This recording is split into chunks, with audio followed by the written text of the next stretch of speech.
السلام علیکم ناظرین، میں دانش چوہان آپ کی خدمت میں حاضر ہوں۔ یہ پروگرام بادشاہ ویڈیو کی جانب سے نشر کیا جا رہا ہے۔ ہم جس موجود ہیں اور میرے ساتھ اس وقت جو مہمان ہیں ان کا تعلق جماعت اسلامی سے ہے۔ ترازو کے انتخابی نشان سے یہ الیکشن لڑے ہیں 108 PS اور ان کا نام ہے عبرت سعید قریشی صاحب۔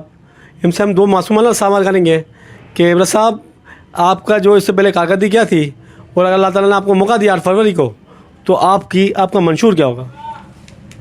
سب سے پہلے تو میں آپ کا شکریہ ادا کرتا ہوں کہ آپ نے مجھے عزت بخشی اور اپنے اس پروگرام میں مدعو کیا۔ لیکن یہ بات یہ ہے کہ میں 2012 میں نعمت صاحب کے زمانے میں یہاں سے نائب ناظم کا الیکشن لڑ چکا ہوں UC 7 سے، جو ملت نگر کہلاتی تھی، اور اس زمانے میں بھی ہم ایک ہی بات کرتے تھے اور آج بھی ہم وہی بات کرتے ہیں کہ ایک اسلامی فلاحی ریاست کا قیام ہمارا مطمع نظر ہے اور ہم خدمت پر یقین رکھتے ہیں۔ جہاں تک آپ نے بات کی منشور کی، تو میں یہ بات بتاتا چلوں کہ جماعت اسلامی واحد سیاسی تنظیم ہے کہ جو سب سے پہلے اپنا منشور عوام الناس کے سامنے پیش کرتی ہے، کیونکہ ہم سمجھتے یہ ہیں کہ رائے عامہ کی ہمواری کے نتیجے میں جو تبدیلی اس ملک میں آئے گی وہ حقیقی تبدیلی ہوگی۔ اس وقت جماعت اسلامی کا منشور، اس کی فرسٹ پرائرٹی یہی ہے کہ وہ اسلامی فلاحی ریاست بنانا چاہتی ہے پاکستان کو، اور ہمارے منشور میں مزدور، خواتین اور سرمایہ دار لوگ اور صنعت کار لوگ، یعنی ہر شعبہ زندگی کے تمام لوگوں کے لیے مراد بھی موجود ہیں، سہولتیں بھی موجود ہیں۔ لیکن ہمارا مطمع نظر صرف اتنا سا ہے، اور جس بات کو پورے پاکستان کی عوام کو اس وقت سمجھنا ہوگا، اور خصوصاً کراچی کی عوام کو یہ بات سمجھنا ہوگا کہ دیانتدار قیادت، ایک ٹھیک نمائندگی جب تک اسمبلی میں نہیں پہنچے گی، آپ کے مسائل چاہے وہ معاشی ہوں، معاشرتی ہوں، آپ کے محلے کے ہوں، آپ کے علاقے کے ہوں، آپ کے شہر کے ہوں، آپ کے صوبے کے ہوں یا پاکستان کے ہوں، وہ حل نہیں ہو سکتے ہیں۔ ہم نے دیکھا ہے ماضی میں کہ اسمبلی میں، خصوصاً میں اگر کراچی کی بات کروں تو کراچی سے 25-30 سال وہ لوگ اسمبلی میں پہنچتے رہے کہ جنہوں نے اپنے عوام کے اس مینڈیٹ کی بھی توہین کی ہے، اور وہ جا کر ظالم اور جابر لوگوں کی گود میں بیٹھ گئے، یا پھر انہوں نے اپنے ووٹ کو پیسوں کی عوض، کسی لالچ کی عوض جا کر بیچ دیا ہے۔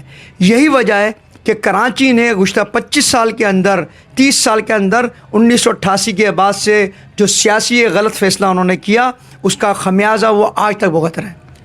ہم کراچی کو کہتے تھے کہ یہ شہروں کی ماں ہے۔ کراچی روشنی کا شہر تھا، کراچی کی راتیں بھی جاگتی تھیں اور دن بھی جاگتا تھا۔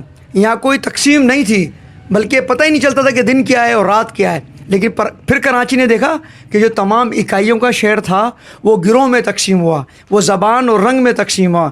بھتے کی پرچی کا نام ہم نے تو 1980 سے پہلے نہیں سنا تھا، بتا پڑا کہ کلچر عام ہو گیا۔ ہم نے تو کبھی علاقوں کی تقسیم نہیں دیکھی تھی، لیکن ہم نے دیکھا کہ 1988 کے بعد یہ کراچی علاقوں میں تقسیم ہوا، زبانوں میں تقسیم ہوا، اور اس کراچی نے انگلش کا سفر شروع کیا۔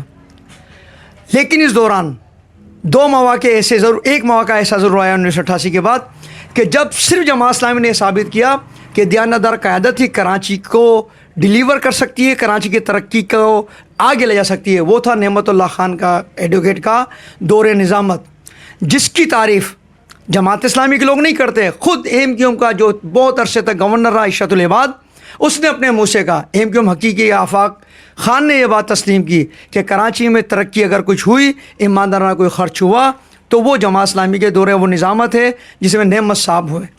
اب بات میں اس وقت موجودہ صورتحال کی کروں، لیکن جن مسائل کا بھی آپ مجھ سے تذکرہ کریں گے اس کا شکار آپ نہیں ہیں، خالی میں بھی انہی تمام مسائل کا شکار ہوں۔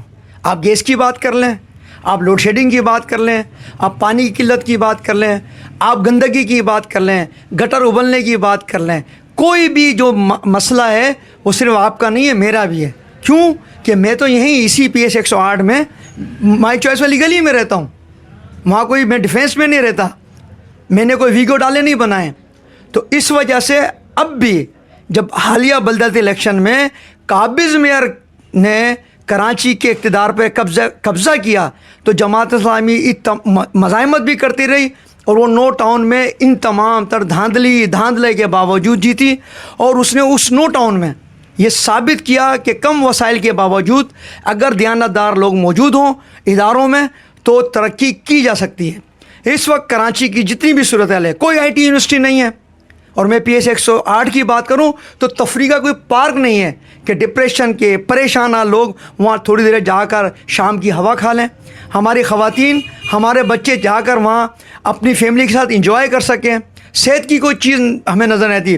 اور جہاں تک تعلیم کی بات کروں تو اس کا اتنا بیڑا غرق ہے کہ لوگوں کو اگر میں یہ سوال کر لوں پی ایس 108 میں تو عام آدمی کو یہ بھی نہیں پتا کہ سرکاری اسکول ہے تو وہ کہاں ہے.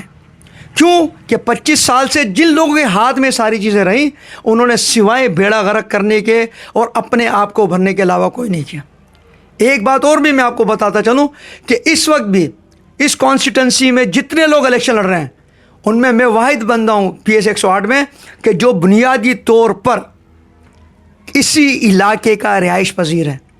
ورنہ پیپلز پارٹی کے امیدواران کی بات کی جائے یا ایم کیو ایم کے امیدواران کی بات کی جائے, یہ وہ لوگ ہیں کہ جو یہاں اب نہیں رہتے ہیں, ان کا کوئی تعلق اس علاقے سے نہیں ہے. تو کیا ہم کسی دستخط کے لیے ڈیفینس جائیں گے, کلفٹن جائیں گے, کہیں دور جائیں گے؟ تو یاد رکھیے کہ اس وقت کراچی کی جیت, اور حافظ نعیم الرحمان صاحب نے یہ بات ثابت کی ہے, جماعت اسلامی نے یہ بات ثابت کی ہے. میں اس کی 4-5 مثالیں آپ کو دینا چاہوں گا. یہ بتائیں کے ایل ایکٹ کے خلاف جب کے ایل ایکٹ نے اتنا ظلم ڈھایا اس کراچی پر تو جماعت اسلامی اپیل میں گئی. نیپرا کے حوالے سے جتنی بھی سماعت ہوئی, نہ ایم کیو وہاں پہنچی, نہ معذرت کے ساتھ جو ہے وہ پیپلز پارٹی پہنچی, نہ دوسری پارٹیاں پہنچی ہیں. صرف حافظ نعیم الرحمان اور جماعت اسلامی جدوجہد کرتے رہے. اور اب جب ان کو 20 سال کا مزید کانٹریکٹ ملا ہے تو بھی جماعت اسلامی جاری ہے. میں آپ کو بتاتا چلوں, شناختی کارڈ کے بڑے مسائل تھے کراچی کے اندر, عام لوگوں کے ساتھ بھی تھے. اور جو کراچی کو شناخت دینے کی بات کرتے تھے, جو مہاجروں کو شناخت دینے کی بات کرتے تھے, وہ اورنگی ٹاؤن کے لوگوں کو شناختی کارڈ نہیں دلا سکے کیونکہ وہ بہاری تھے, وہ بنگالی تھے. یہ کیس بھی حافظ نعیم الرحمان صاحب نے حل کیا. اس کے ساتھ ساتھ میں بتاؤں کہ جب یہاں بے روزگاری کا بڑا دورہ ہے, ہر نوجوان ڈپریشن کا شکار ہے, وہ پڑھ کر کچھ حاصل کرنا چاہتا ہے, اسے نہیں مل رہا, اور پرائیویٹ تعلیم اتنی مہنگی ہو گئی ہے تو جماعت نے تقریباً 1.5 لاکھ سے زائد لوگوں کو آئی ٹی کی تعلیم دی ہے, جس میں 2.5 لاکھ کا کورس بھی وہ فری کرا رہی ہے اور چھوٹا کورس بھی فری کرا رہے ہیں. اس مقدمے کو بھی جو ہے جماعت اسلامی اور حافظ نعیم الرحمان لڑ رہے ہیں. پھر چھوڑ دیجیے نا, ابھی 2-3-4 تو پرانی بات ہے, انٹر کا رزلٹ آیا, بچے 90% نمبر لے, جنہوں نے فرسٹ ایئر میں 90% نمبر لے وہ فیل ہو گئے, 80% والے فیل ہو گئے. بچیاں خودکشی پہ مجبور ہونے لگی, رونے لگیں. کس نے مقدمہ لڑا؟ جماعت اسلامی نے لڑا, حافظ نعیم الرحمان نے لڑا. اس لیے میں آپ سے یہ کہنا چاہتا ہوں, اور یہ بات میں بالکل ببانگ دہل کہنے کو تیار ہوں, اور پورے کامل یقین کے ساتھ یہ بات کہتا ہوں کہ آپ کی جیت, میری جیت, اس علاقے کی جیت, پی ایس 108 کی جیت, کراچی کی جیت اگر کسی میں ہے تو وہ ترازو میں ہے, وہ جماعت اسلامی میں. بہت بہت شکریہ. یہ تھے عبرت سعید قریشی صاحب, پی ایس 108 کے صوبائی اسمبلی کے امیدوار ہیں.